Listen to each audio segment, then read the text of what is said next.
A lot of supplement brands chase trends, but if you're serious about your health, we know research-backed science is what actually moves the needle. Momentous works with the best brains in human science to create every formula, and every batch is made of pure ingredients, tested for safety, and does not contain fillers. So you get the best long-term results possible. Creatine isn't just for muscle gains, it's essential daily fuel for your brain, body, and long-term performance. Momentous CreaPure Creatine is backed by leading performance experts like Dr. Andrew Huberman and Dr. Stacy Sims. Sourced exclusively in Germany, CreaPure sets the gold standard for creatine, delivering the purest form, creatine monohydrate, that's rigorously washed and never cut with fillers. With over 2,000 five-star reviews, over 112,000 customers have seen the results firsthand. With Momentous, the fundamentals are done right.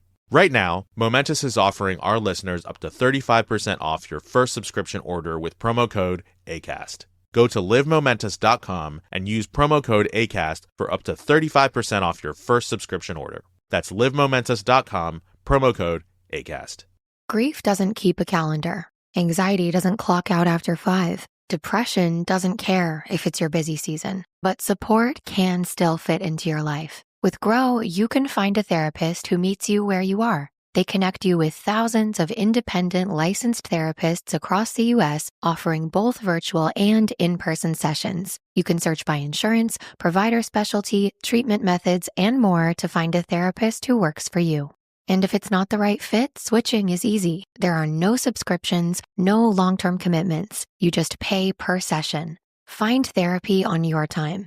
Evenings, weekends, and cancel up to 24 hours in advance at no cost. Whatever challenges you're facing, Grow Therapy is here to help. Sessions average about $21 with insurance, and some pay as little as $0 depending on their plan. Visit growtherapy.com/ACAST today to get started. That's growtherapy.com/ACAST. growtherapy.com/ACAST. Availability and coverage vary by state and insurance plan. The kettle's boiled, Vic. Great. Perfect timing. Just a dash of milk for me, please, mate. Here you go. Shall we get started then?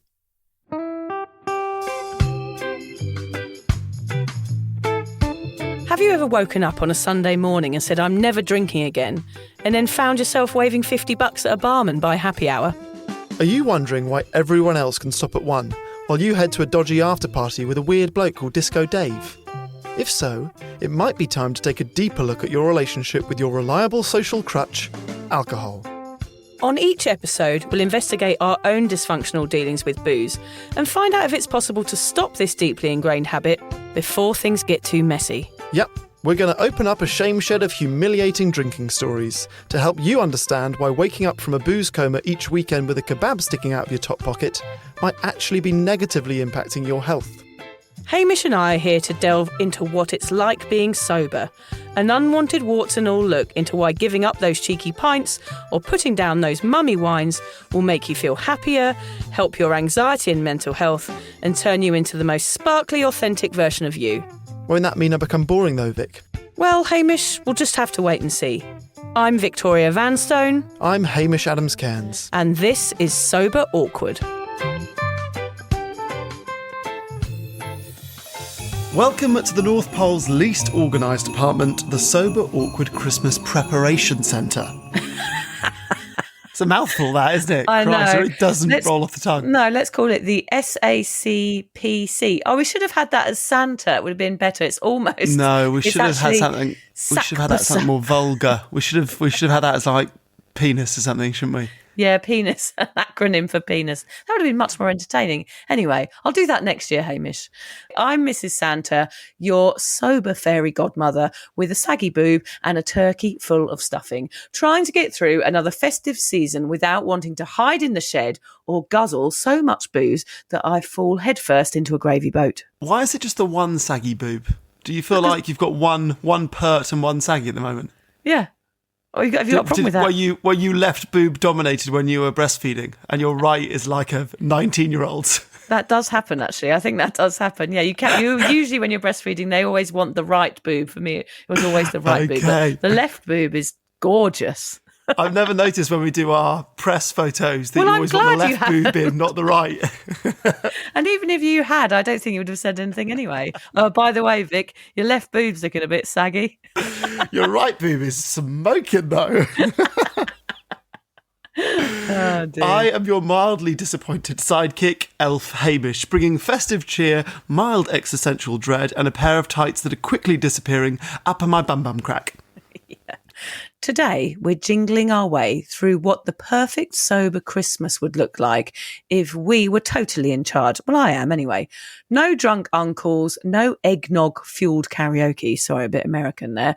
No one crying into the bathroom over burnt parsnips. This is a fantasy, it's a dream, a sober Christmas miracle, Vic. Yes, it actually is. So we'll pretend for the first bit and then go knee-deep into the actual reality of Christmas, i.e., everyone you know is drinking and you feel like a boring twat. The fact that we're in charge feels like the real miracle. Literally 2 seconds before we start recording, Liz was like, hey, I feel like I'm the boss and you're my employee and I just keep giving you jobs. And I don't like the fact that the relationship has become me giving you jobs. I think that's marriage. Like, all I do is give John jobs. And then he makes a humph noise he does all his jobs very loudly. Even when I get on with my jobs, I quietly do them in the background. Whereas if he's doing the dishwasher, it's the loudest thing ever. It's like, look at me, I'm doing the jobs you asked me to do. So I don't think there's a single situation in my life where I'm in charge. I mean, even with the kids, basically I suggest that we go to bed now, they scream no, and so it's a no, Yeah. I mean, you've got to start your new job in February. You better be in charge then. I still don't think there's anyone below me. You might have grossly overestimated me being senior in my role. I'm still the bitch of the entire office, yeah. I reckon you should still wear those elf tights under your smart work trousers because the feeling of them going up your bum crack might kind of give you some energy. It does give me a certain gusto and a certain twinkle in my eye. You're not wrong. So allow us to dream in today's episode. Imagine it, Vic. Everyone sitting around, sharing gifts, no one mentioning immigration or having a fight over what song was played on the party blower. Not a red wine vomit stain in sight. This is pure sober bliss. We're not going to pretend this Christmas is going to be easy, but we are here to help you through your holidays with humour, hope, and absolutely no hangovers. Okay, so pour a fizzy water with lime, untangle your festive trauma, and get ready to slay this sober Christmas with us. Do you get that joke? Yeah, I thank you for emphasising. Do you get that joke? Because that always makes it funnier. Yes, slay the sober Christmas. That's what all the teenage girls are saying at the moment. It's a lot of slaying going on. Oh, I'm so pleased with that. Right, ho, ho, ho, let's begin. So, the fantasy Christmas. If you live with a whole family that are sober, and let's face it, the chances of that are incredibly low, if not impossible, then this is what your sober Christmas will look like. It's what us folk want to daydream about, but not really what we get. So Vic, let's contemplate for a moment. In our sober dream world, okay, I want to presume that no one buys you a novelty gin set or wine glasses the size of your head. Instead, what are we finding in Santa's big, bulging sack? In his big, bulging, heavy, slightly smelly, sweaty sack. What's in there? Right. In an ideal world, well, Santa's sack wouldn't be smelly for a start. Yes, it would be there, though. It would be there. It would smell nice. It's the smell is the issue, but its presence is no problem. No, that's not a problem. I'd be all over it. I'd be digging into Santa's sack as soon as he arrived. No, it's not an image I want. No, stop. You're wearing it like a face mask. In an ideal world, Hamish, I would have on my Christmas list a massage voucher, magnesium bath salts, a sober memoir, preferably not mine because I know what happens at the end, a gift card for alone time. That was basically another massage. Not a camping mattress like I got last year from John. A voucher for my favourite Thai restaurant. I don't think that's too much to ask. Do you reckon your Christmas list gets a bit simpler now you're sober, Hamish? Well, I'm just going through these. So it's basically cash. That's basically what you're asking for, isn't it? Yeah. You're framing it as I want vouchers, but basically hard, cold cash is what you're after. Yeah, basically that's true. Yeah, hard, Yeah, cold fair cash. enough. And I'll just mention the camping thing there, just in case you haven't heard our camping episode of Sober Awkward. I don't stay on the campsite when I camp with my children, so we have to camp within a 5-mile radius of the house. It's my top trick if anyone has children. I leave my husband there in the glorified plastic bag to sleep, and then I leave and go home and have a bath and have a nice time on my own, and then I return to the campsite the next morning and pretend that I've been there all night. Just a top tip. She comes back in like pajamas and a dressing gown, holding a cup of tea, yawning. And going, ugh. The Rough wind night, last guys. night was so tough to sleep through. When actually I'm in bed with Netflix and a nice cup A of tea. favourite nights. That is your alone time, is your That is- family going camping. Yeah, I'm booking camping trips all the time. Yeah. For them. I get the same Christmas PJs every year. Now, my wife and really the whole family know that I don't wear PJs, and I also kind of resent Christmas PJs because you only really wear them on Christmas Eve and they just go in a box for the rest of the year, and you just get a funny photo on Christmas Day. So I don't want those, particularly if they're nylon, because I always feel like I'm going to go up in flames if I'm near a candle or the fireplace. So no PJs, more vouchers for massages and ice baths. I would say top of my list, though, is I want time with Liz without the kids. Not that I hate the kids, but as a parent, Obviously. I feel like you Especially at understand what I Christmas. mean. Especially when they're jacked up on sugar I and waking up at 3 particularly a.m. hate my children at Christmas. It's not even time shagging, you know? It's dinners, it's dancing, it's weekends away. We recently had a night out and Liz turned to me and was like, I really miss you. We don't hang out much, not talking about the admin of parenting, and we crave that time. So that's what we want. But to paint a picture of how dull we are, and we always try and give you the honest truth that sobriety is not boring and parenting is not boring, but hey, there are some boring things that happen. On our joint Christmas list, which in itself is boring, we said let's not get each other gifts, let's do a joint list and we'll get things off that. Just rate these in terms of boredom for me, Vic. I've got a barbecue, new sheets, new bedding, a new set of suitcases. Are they as dull as you've heard for Christmas presents? Joint Christmas presents that you know Hamish. each other are getting for each other? I'm totally in on them. They're functional gifts. Are you? That's what I want for sober Christmas. I want functional gifts, stuff that I can use. Yeah, no, I think they're great. They'd be on my They're list the ones too. that I've admitted to. Yesterday we added a chopping board because our wooden one is going up at the sides and mouldy, and a small pie dish. They were too dull for me to include on the list. I think the pie dish is pushing it. Yeah, well, we've got Yeah. such a big one, and I made a cottage pie last night, and I fill half of it, and the mince falls out the bottom because it's not up against the side. It's boring. Oh, yeah. Listen, I know it's boring. I know Boring, but it's boring. good.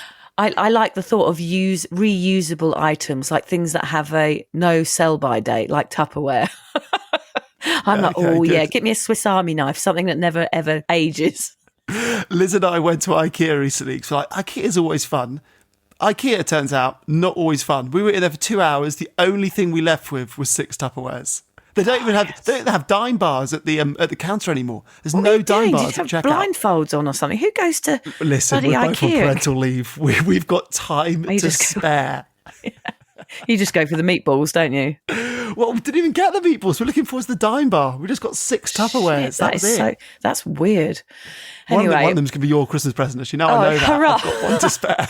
I was going to say that, Hamish, there will come a day where your kids can come up here for a holiday on their own and stay with us, can't they? Anytime. The time will come. All the The time. time will come in Christmas. 10 years. Yep. Yeah, every Christmas day, because you hate them on Christmas Day, they can come here.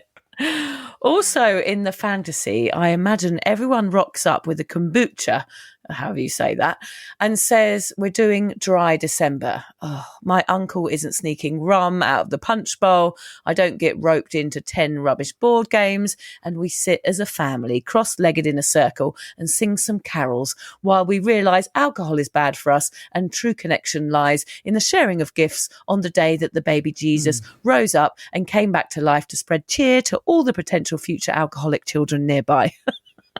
Wow. Too much? Yeah. That's my fantasy. That is a niche fantasy. It's a niche scenario to go from all sitting in a circle singing Christmas carols to basically almost a religious rant. Yeah, I am wearing robes and have a stick-on beard. Like Okay. God. Well, Yeah. Hey, it's your dream. I'm happy for it to play out however you want. Thank you. Yes, dreams are allowed to be however they are. I would like to make some new Christmas traditions too. So I don't really want to watch the King's Speech. I'm not also drinking Baileys. That can do one. I would like more sunrise swims, which I've done in England and Australia. So don't be there in England going, well, it's cold here, we can't do it. Still a good way to start the day. I would like Twister, but without the violence. I'm into the sort of, if the family member's not playing, the kind of sexual energy that you can have playing Twister. But in a family environment, after a few drinks, usually it's slightly more violent and aggressive. Mm-hmm. I would like carols without slurring. I would love enforced afternoon naps, ideally without the fear of choking on your own vomit. Yeah, but if you can get your kids to do an afternoon nap on Christmas Day, that's winning at parenting. Yeah. So it's wholesome stuff like that I would like more of. I do like your kombucha idea. I like the idea of Christmas Day suddenly being a day where like everyone's gut health goes through the roof rather than everyone's livers go through the pan. So we've got sauerkraut, we've got kombucha, we've got yogurt, that's a whole new Christmas menu. We need to make sure that nobody that we know listens to this episode before Christmas, because this is coming out before Christmas. Family members can listen to this, because they're going to be like, oh my God, they're going to hate everything that we've organised and we've put so much time and effort into this day, yet this is what they want, morning swims. They'd be absolutely mortified with us. $90 on a bottle of Moët and all they wanted was a 12-pack of kombucha. Yeah. I could have got 100 bottles of kombucha for $90. Yeah. The Elf on the Shelf. So I don't do that because I've seen the psychological damage that it wreaks over numerous families and homes. Yeah. What the hell has that got to do with anything? Can we get rid of that? Well, you can get rid of it. Yeah, I wouldn't even start it if I were you. We've had years where the elf has been in prison and has died and things like that because we forget to move it or forget to even let it show up. But a miracle has happened in my house, Hamish, this year. Well, George obviously has found out. I'll say this quietly in case there's any people in the car with children. He's found out the truth. And that means he has now, I'd called him into his bedroom 2 nights ago. It's like the 3rd of December right now when we're recording this. I pulled him into the bedroom and said, here you go. And I opened the drawer and the elves were in there. And he looked at me, he said, is it time? I was like, it's time. This is now your job. So he is absolutely loving.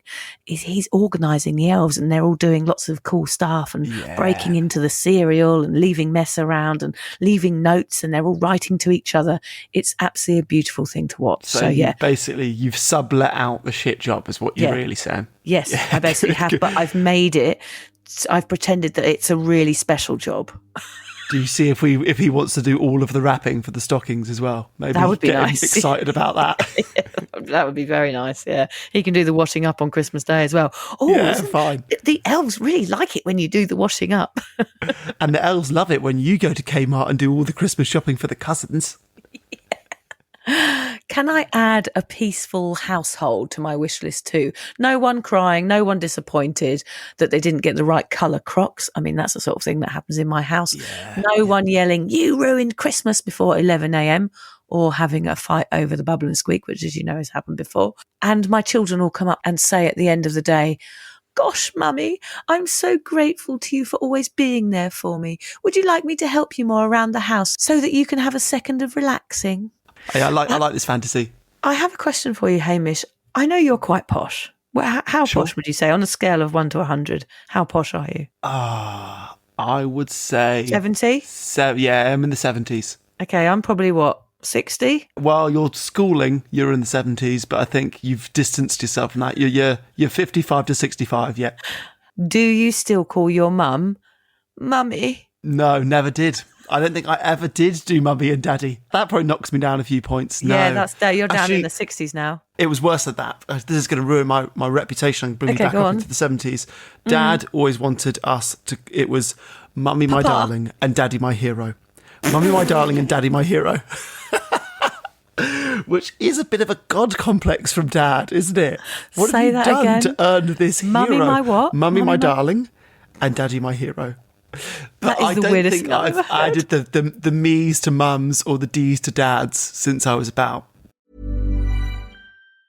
Grief doesn't keep a calendar. Anxiety doesn't clock out after 5. Depression doesn't care if it's your busy season. But support can still fit into your life. With Grow, you can find a therapist who meets you where you are. They connect you with thousands of independent licensed therapists across the U.S., offering both virtual and in-person sessions. You can search by insurance, provider specialty, treatment methods, and more to find a therapist who works for you.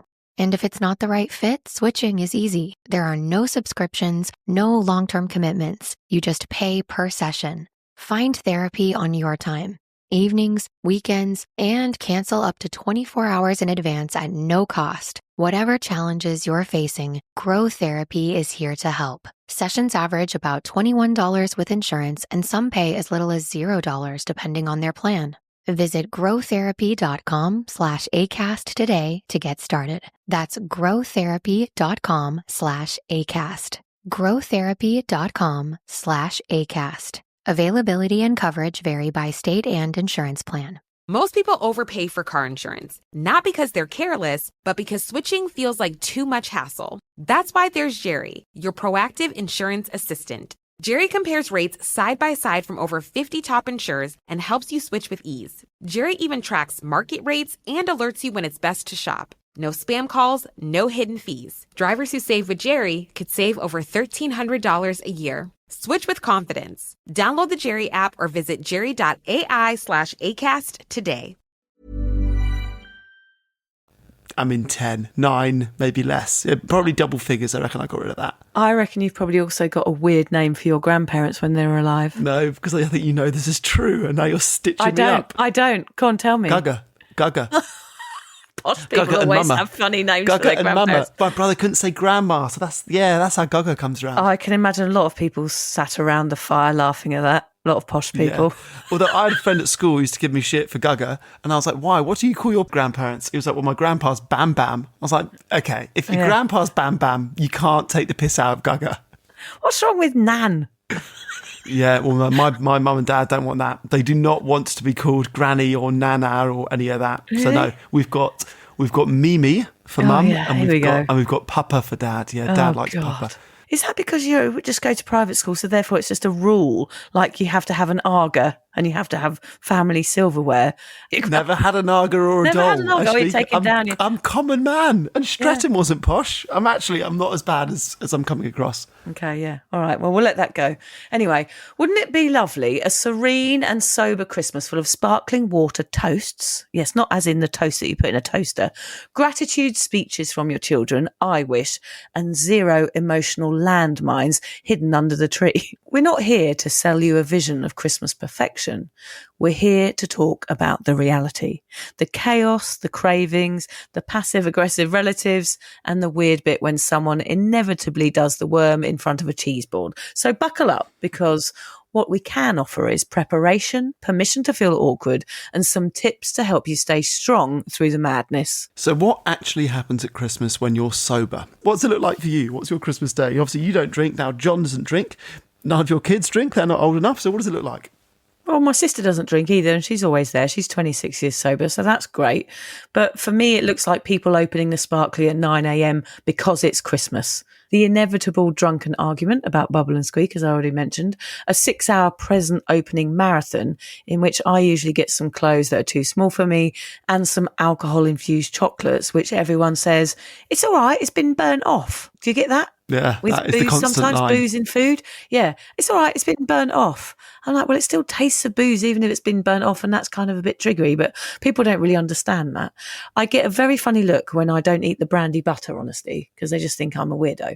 Then everybody wanting to stay up late when all I want to do is go home. I'm better at it now than I was, because I just go, and then I have an excuse to leave at a certain time. But I do feel like a festive weirdo in a wonky paper hat usually. Well, how do you feel about that this year? Because you're obviously hosting Christmas this year, so you can't go.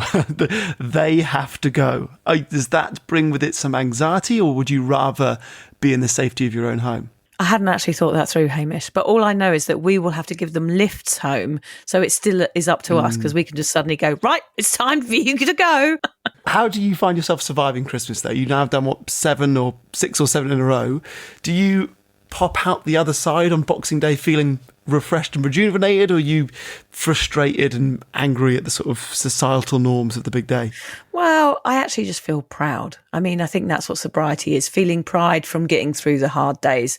I think while Christmas is marketed as a time of joy and celebration, the darker truth is that alcohol consumption during the festive season often contributes to a troubling spike in harm. I'm sorry that we have to talk about this after being so jolly, but I do think it's important. In Australia and in the UK, alcohol-related car crashes significantly increased in December and early January, with drink driving offences and fatal accidents peaking around Christmas and New Year's Eve.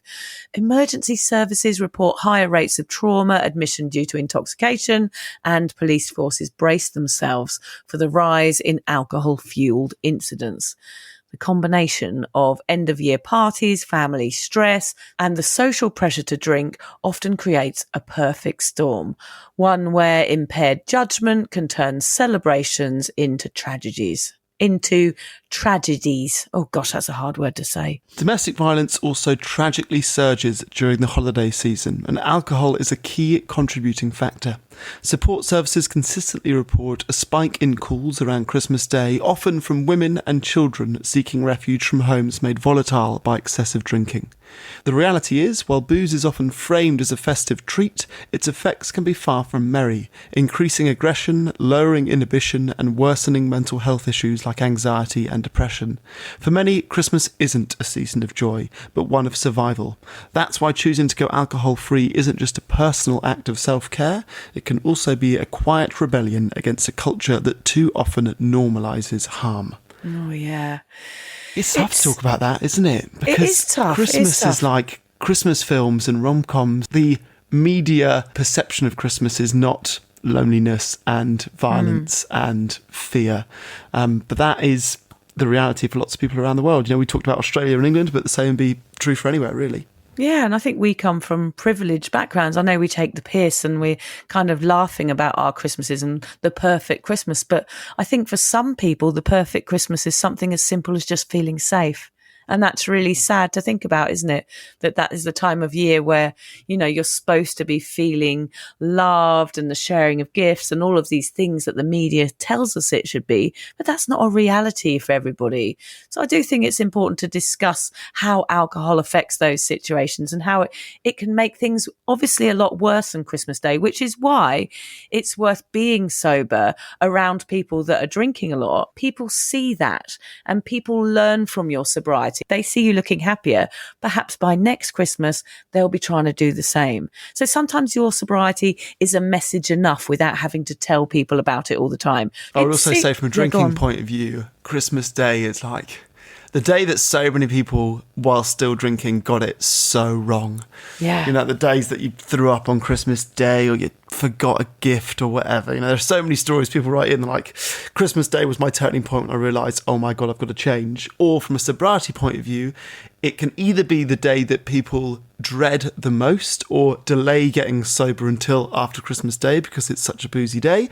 Or with time, it becomes a day that you can enjoy, but it's very much a reframed Christmas. You know, it's not like it used to be anymore when you're sober, and that's not necessarily a bad thing. But also it can be a day that people that are sober now listening to this will relapse, unfortunately. It's probably the biggest relapse day of the year apart from New Year. Because, you know, especially if you're early sobriety and you haven't really socialized before, and then you're going into this really high pressure environment, everybody's drinking there. It's going to be really hard for you to sustain your sobriety. The pressure's on. And sometimes when people relapse, the fuck it button is very, very in reach and things go worse than they ever have done before. And people put themselves at risk more than they ever have in their drinking lives. So that's where things start to go wrong. So I think it's really important when you're approaching Christmas is to definitely try and go in there with the right mindset that you're not going to drink and have some things prepared for yourself, some tools to go, right, I'm going to go in there, I'm going to enjoy this, I'm going to have a good day, I'm going to leave when I want to, and have loads of boundaries in place, because otherwise this is a risky place to be. So it seems all the frivolity can lead some people to do some crazy, risky and downright stupid things around this time of year. I'm not going to mention the time I slept with one of my best mates on Christmas Eve, big mistake, and the time that me and my friends got banned from the local pub for sticking corks up our bottoms. And I definitely won't mention the time I woke up with 2 black eyes while my best mate shat in the jacuzzi. That was actually the same year, all those things. Amazing. Well, in that case, I won't mention the time I didn't get out of bed all day on Christmas Day. I've got the issue of my birthday being on the 20th of December. Oh, yeah. And then I'm like, wow, it's pretty close to the 25th. Like, you've got a couple of Christmas parties. It would just drink through, inevitably. And yeah, there was one Christmas, I literally didn't leave my bedroom for the entirety of the day.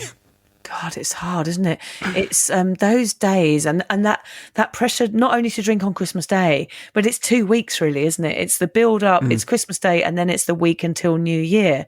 And to try and get over your hangovers, and then it's hair of the dog and you just feel gross, and then you're eating badly. It's like a culmination of all of these things just generally makes you feel like shit. No wonder you didn't get up on Christmas Day. I mean, I've had many Christmases where I've been so hungover in the morning and not enjoyed my day.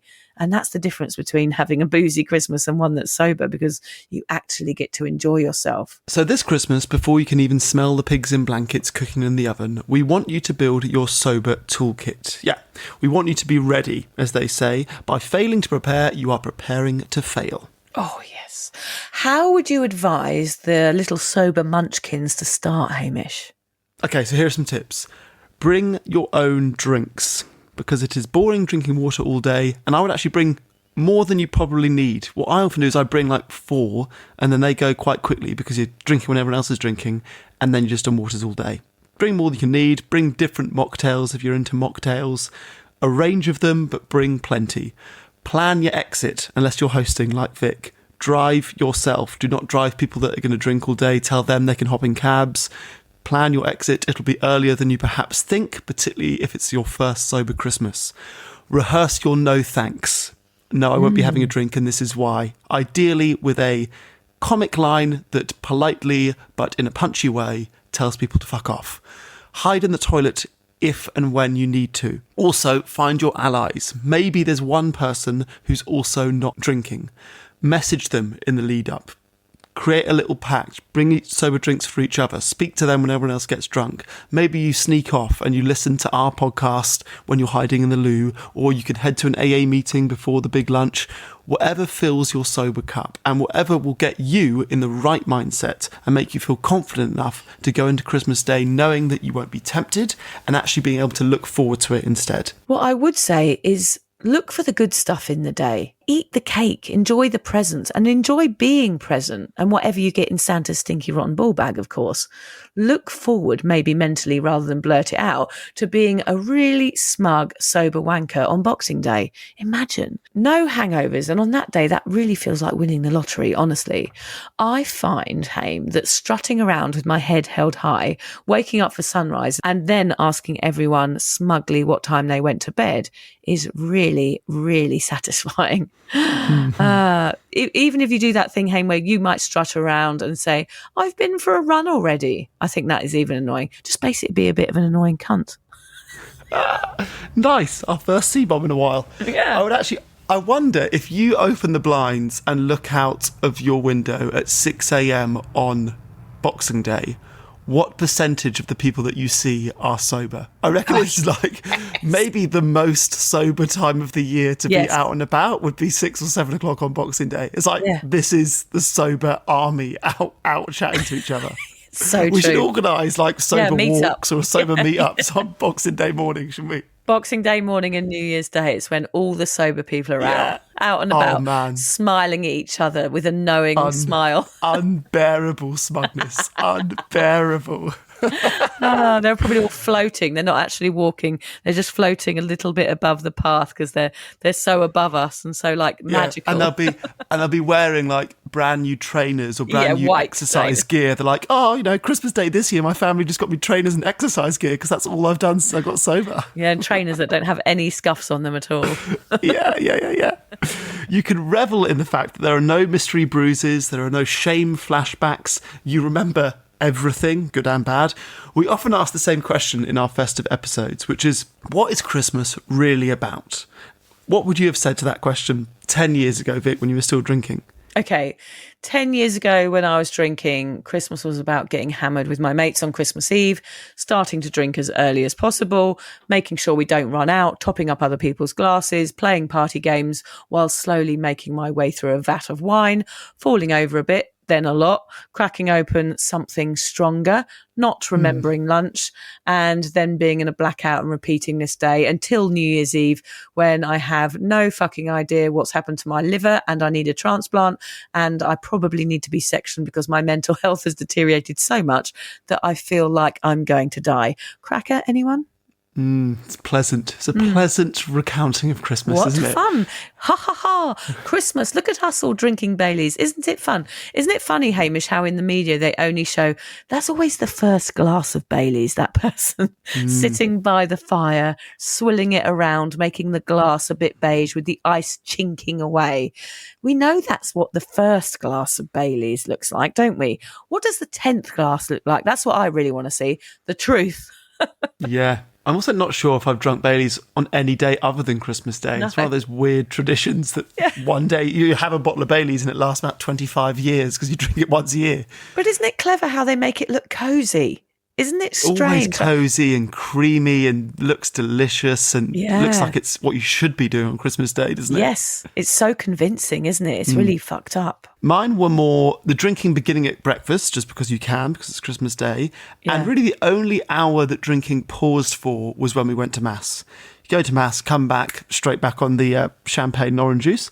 And then obviously it accelerates from then on in.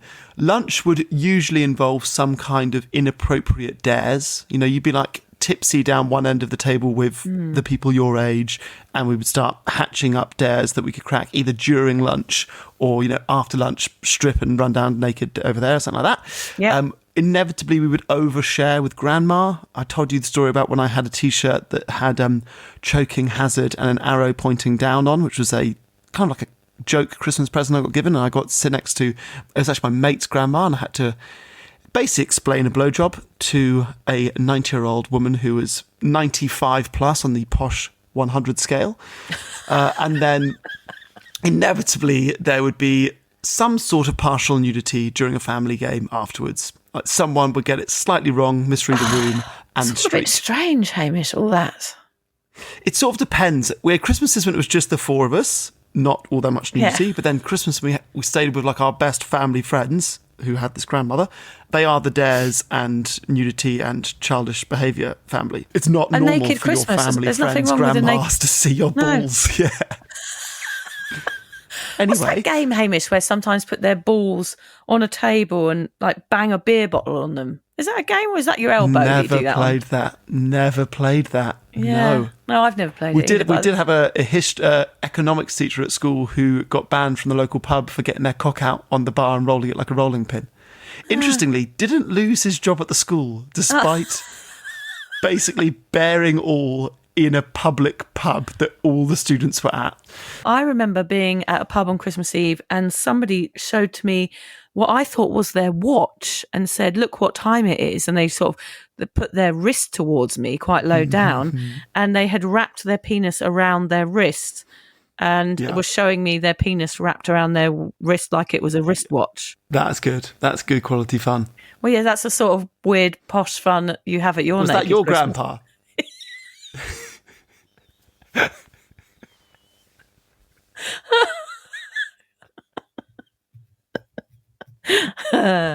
What we then try and do every Christmas is you realise I've actually gone too hard too fast, and you try and sober yourself up by going on a walk.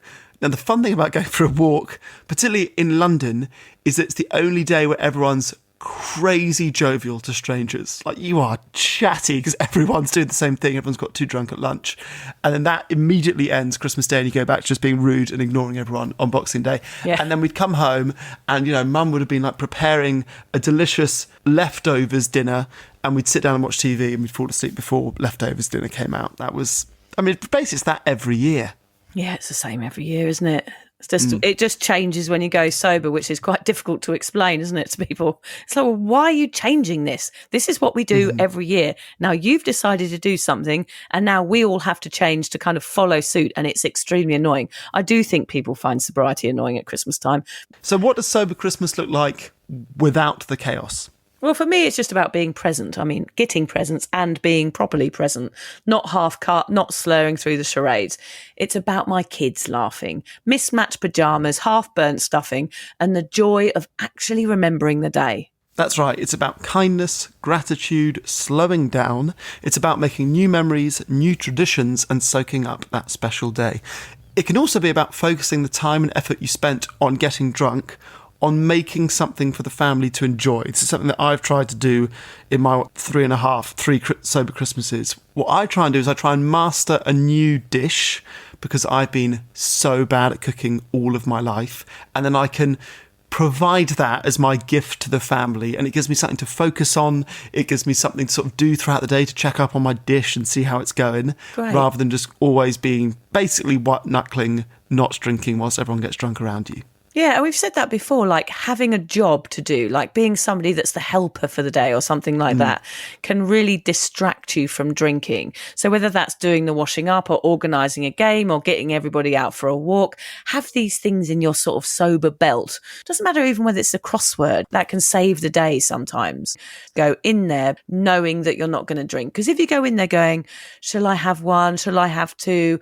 How many can I have a drink? If they're drinking, are they going to... If you're asking yourself all of these questions, it's not going to work. You are going to be giving in very, very easily. And if you are feeling like that, I recommend not going. I know that sounds a bit tough, but maybe to keep your sobriety safe, that's an important thing to do.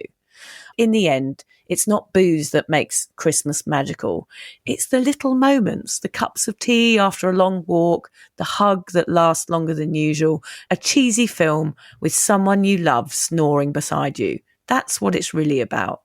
And that, my dear lovely listeners, is why we wanted to do this special Sober Awkward Christmas prep episode.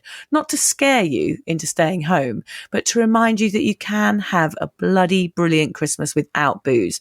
I look forward to them now. We know this time of year can feel like one long sparkly trigger, so we just wanted to give you some laughs, a few practical tips, and a bit of that awkward honesty we know you love. Yep.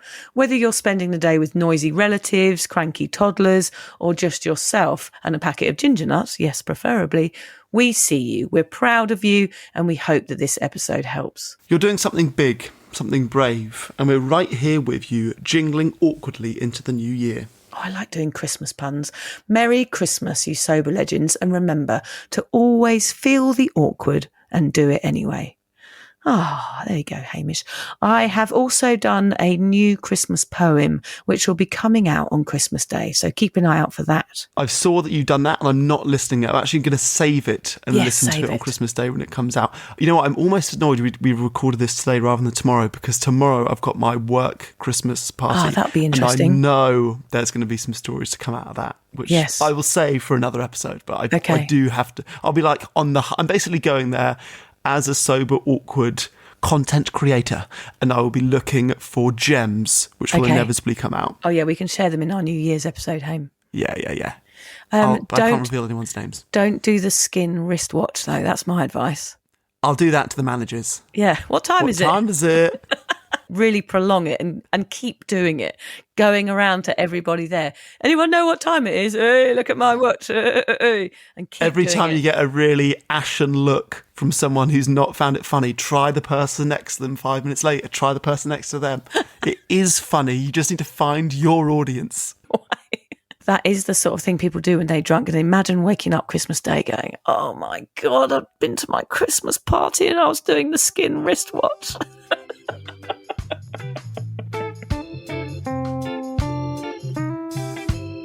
If you're questioning your relationship with booze, you're struggling to moderate, or your hangovers are causing anxiety, it might be time to reach out for some support. Yeah, just talk to a mate about how you're feeling, contact a local doctor, find an AA or sobriety group. Vic's got one. Yeah, just head to www.cuppa.community. Remember, if you're questioning yourself, it might be time to seek support. Even though this journey can be awkward, it is definitely worth it. And if you've enjoyed the Sober Awkward podcast, don't forget to review it, rate it, and share it with your mates. They have to share it with their mates? Yeah, of course they do. I'm not doing this for nothing, Hamish. Bloody hell. How do they share it? I don't know, just write it on the...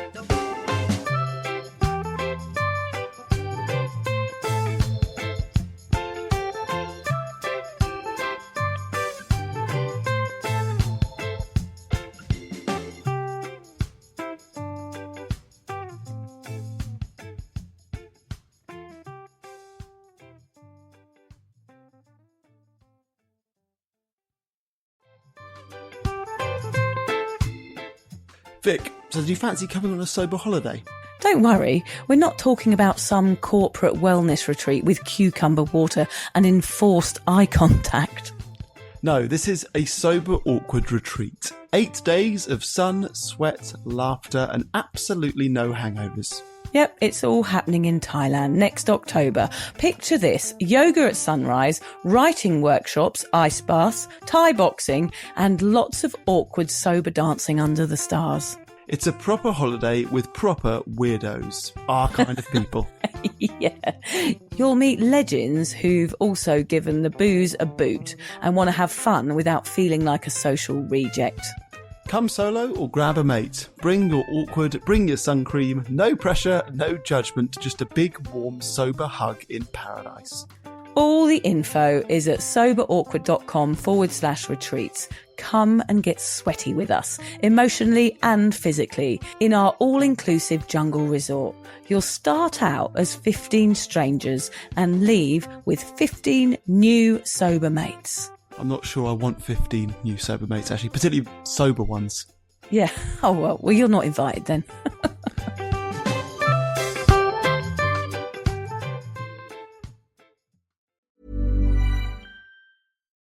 All right, remember, the machine knows if you're lying. First statement, Carvana will give you a real offer on your car all online. False. True, actually. You can sell your car in minutes.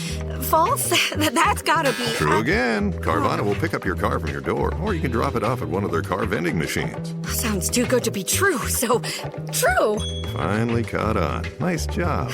Honesty isn't just their policy, it's their entire model. Sell your car today, too. Carvana! Pickup fees may apply. Let's be real. When it comes to your health, authenticity matters. For nearly 30 years, iHerb has quietly built one of the world's leading online wellness destinations, trusted by millions of customers in 180 countries. At iHerb, every product comes from verified, top-rated brands, stored, handled, and shipped directly from our own climate-controlled, state-of-the-art facilities. No third-party sellers, no shortcuts. Just the highest standards of quality and transparency from cart to doorstep. That's why more and more people are turning to iHerb, where wellness and integrity meet. Visit iHerb.com. Trusted wellness delivered worldwide.